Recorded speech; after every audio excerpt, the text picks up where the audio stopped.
সরকারি KMS college Kotchandpur ঝিনাইদহের রাষ্ট্রবিজ্ঞান বিভাগের পক্ষ থেকে সকলকে শুভেচ্ছা জানাচ্ছি। আমি মোহাম্মদ রিপন হোসেন, প্রভাষক, রাষ্ট্রবিজ্ঞান বিভাগ।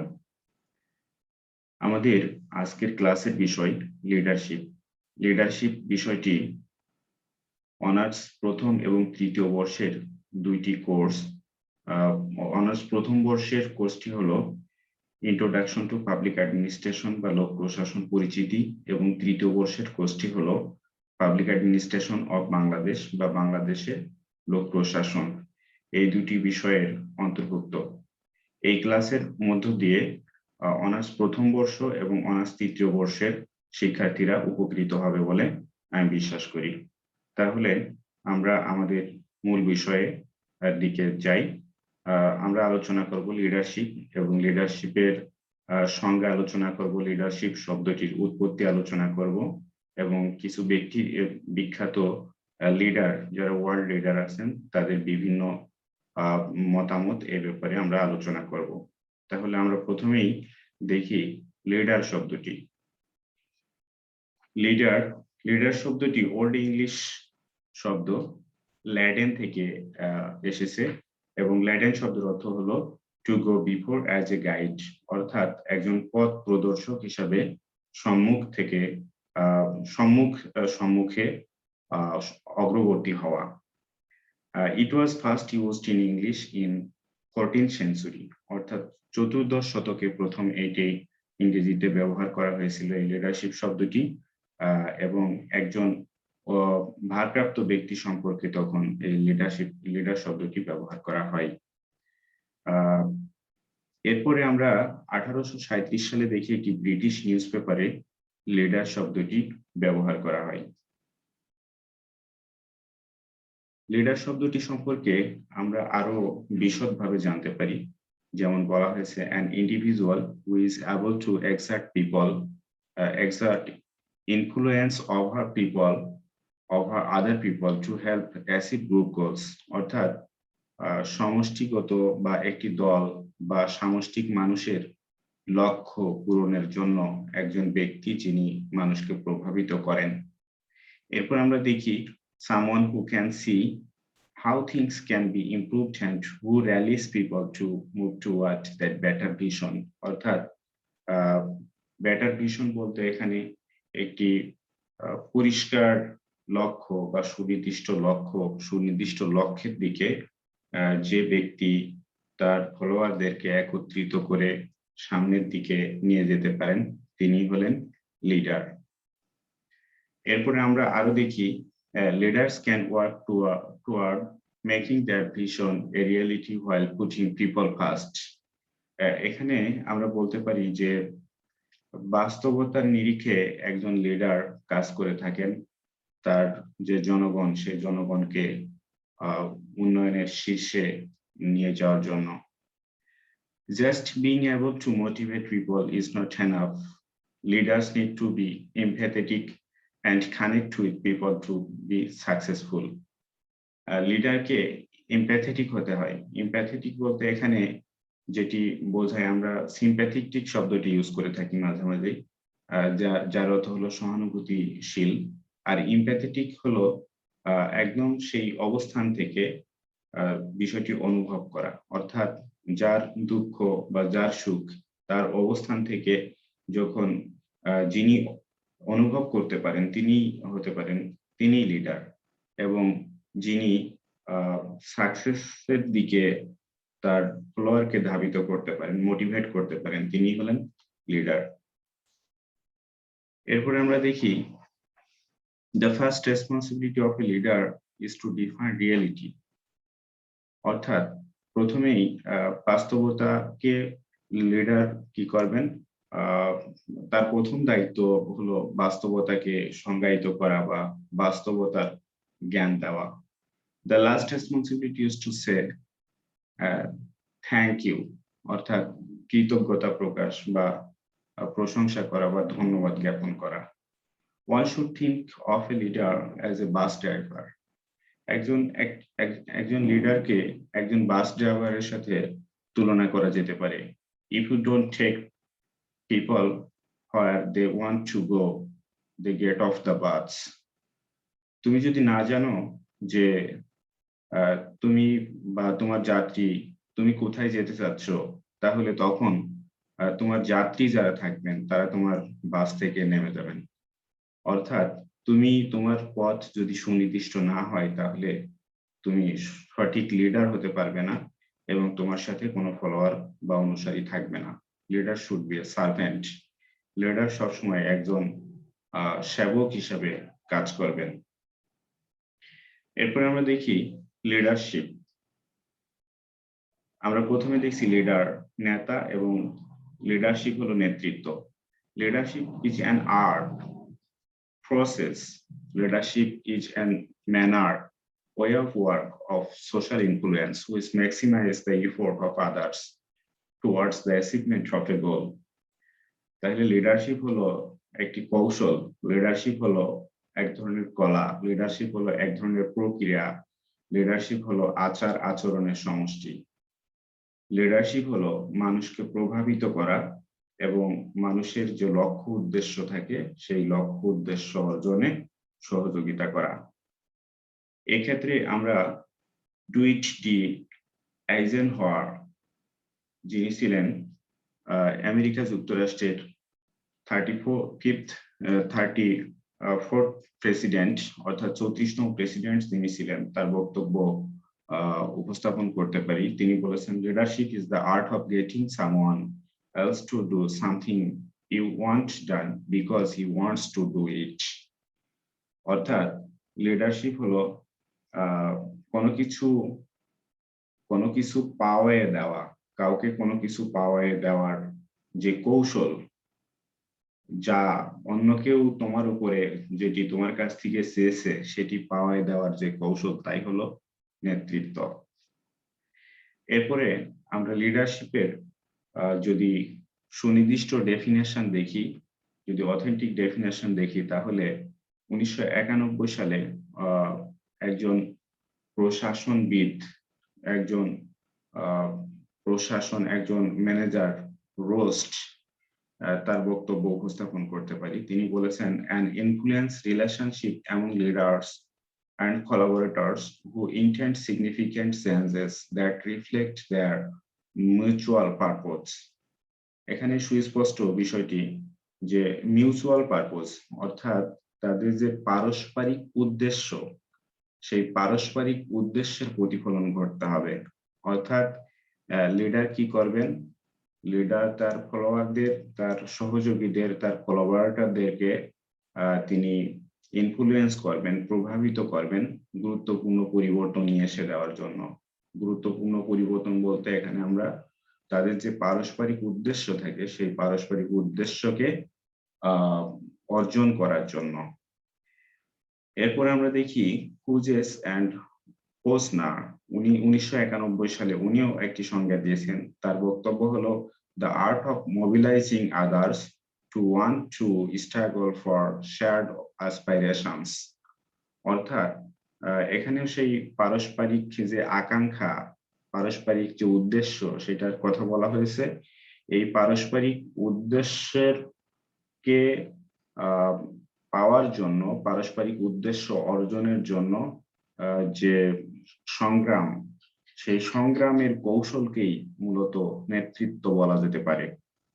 এরপরে সিঙ্গি, উনি 1999 সালে একটি সংজ্ঞা দিয়েছেন, the capacity of a human community to share it's future and specifically to sustain the significant process of change required to do so. এই সংজ্ঞাটি দিয়েছেন সিঙ্গি, তিনি 1999 সালে লিডারশিপের এই সংজ্ঞাটি প্রদান করেন।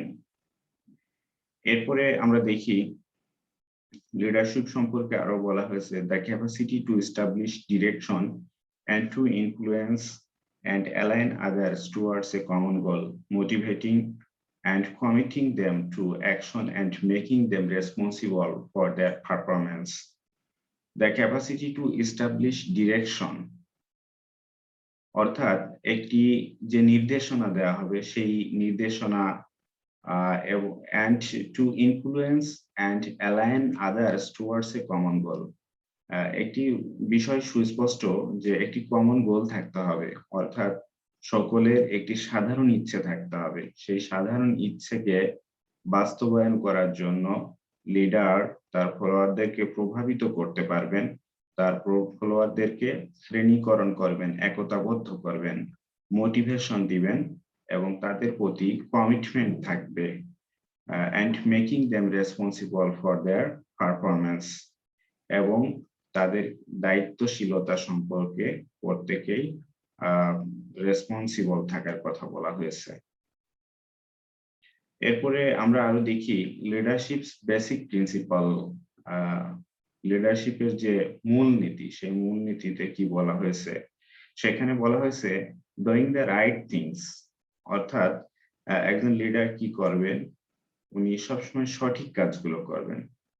তাহলে বলা যেতে পারে লিডারশিপ এক্সার্টিং ইনফ্লুয়েন্স ওভার আদার্স, অর্থাৎ অন্যদের উপর উদ্যম তৈরি করা, অন্যদের উপর প্রভাব তৈরি করা, inspiring, motivating and directing the activities of others to achieve group goals, অর্থাৎ সামষ্টিক উদ্দেশ্য অর্জনের জন্য অনুপ্রেরণা যোগানো, প্রেরণা দান করা এবং নির্দেশনার কাজই হলো একজন লিডারের কাজ।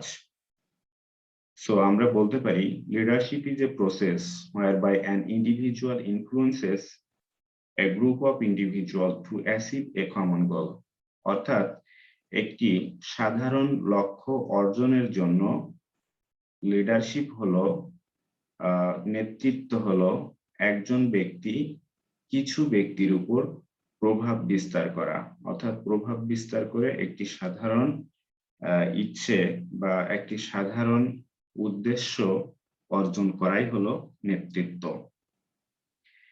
এরপরে আমরা দেখি leadership operates from a foundational belief, অর্থাৎ লিডারশিপটা এসছে একটি মৌল বিশ্বাস থেকে, that by giving up control of resource it is possible to get greater control over results, অর্থাৎ এটি সম্পদের উপরে নিয়ন্ত্রণ অপেক্ষা ফলাফলের উপরে গুরুত্ব আরোপ করার কথা বলেছে। এরপরে আমরা মহাত্মা গান্ধী, এম.কে. গান্ধী, তার একটি উক্তি দেখি, a sign of a good leader is not how many followers you have but how many leaders you create, অর্থাৎ একজন ভালো নেতা তিনি তার প্রচুর ফলোয়ার থাকবে, অনুসারী থাকলেই তিনি যে ভালো নেতা তা কিন্তু নন। তিনি যদি অনেক ভালো কিছু নেতা তৈরি করতে পারেন তাহলেই তখন তিনি হবেন ভালো একজন নেতা। I suppose leadership at one time meant muscles, but today it means getting along with people, এই কথাটিও মহাত্মা গান্ধী বলেছেন। এরপরে আমরা নেলসন রোহিলালা ম্যান্ডেলা, মাদিবা নামে যিনি সর্বাধিক পরিচিত ছিলেন, দক্ষিণ আফ্রিকার সাবেক প্রেসিডেন্ট,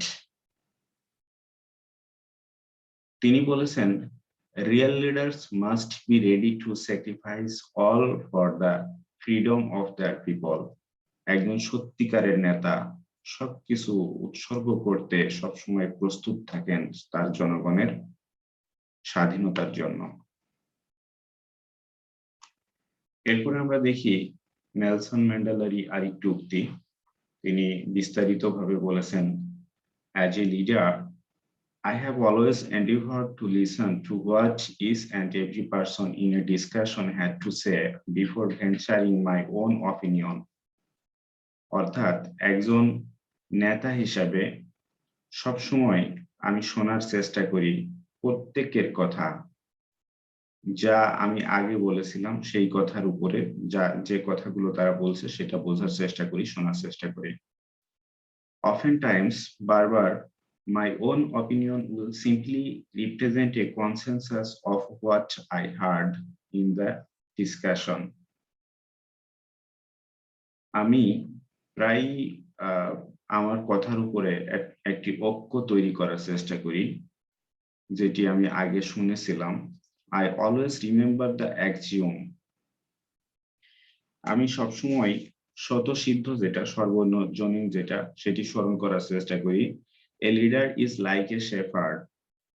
একজন লিডার হলেন, একজন নেতা হলেন একজন মেষপালকের মতো, রাখালের মতো। He stays behind the flock. তিনি থাকবেন সবসময় দলের পেছনে, letting the most nimble to go out ahead. তার দলকে সামনের দিকে তিনি অগ্রসর করতে সহযোগিতা করবেন। Where upon the others flow, যেহেতু অন্যান্যরা তাকে অনুসরণ করে, not realizing that all along they are being directed from behind. তারা যেন সবসময় এটা উপলব্ধি না করে যে তাদেরকে পেছন থেকে ডিরেকশন দেওয়া হচ্ছে, নির্দেশনা দেওয়া হচ্ছে। বিল গেটস, যিনি 1955 সালের 28 অক্টোবর বর্তমান আমেরিকা যুক্তরাষ্ট্রে জন্মগ্রহণ করেন, বর্তমানে একজন বিজনেস ম্যাগনেট, পৃথিবীর প্রথম শীর্ষ ধনী ছিলেন পরপর কয়েক বছর, বর্তমানে চতুর্থ শীর্ষ ধনী, একজন সফটওয়্যার নির্মাতা, একজন বিনিয়োগকারী, একজন লেখক এবং একজন সমাজহিতৈষী। তিনি লিডার সম্পর্কে তার বক্তব্যে বলেছেন, as we look ahead into the next century, leaders will be those who empower others. আমরা যদি পরবর্তী শতকের দিকে তাকাই, পরবর্তী শতাব্দীর দিকে তাকাই, তাহলে দেখি লিডার তারাই হবেন যারা তার জনগণকে, যারা অন্যদেরকে ক্ষমতায়িত করেছেন সবসময়, তারাই হবেন আগামীর নেতা। রালফ নাদের তিনি বলেছেন, the function of leadership is to produce more leaders, not followers. অর্থাৎ লিডারশিপ বা নেতৃত্বের কার্যক্রম কি হলো আরো লিডার তৈরি করা, ফলোয়ার তৈরি করা নয়। This is considered transformational leadership. এটাকে বলে transformational leadership. A leader can alter the perspective or psychology of a follower and shift them to want to become a leader too. These suggest that at the end of the day, leadership should be elevating and inspiring. Leaders should push the people they lead to new heights, helping them to grow into what they know they can become. So, আমরা এই ক্লাসটি এখানেই শেষ করছি। সবাইকে ধন্যবাদ।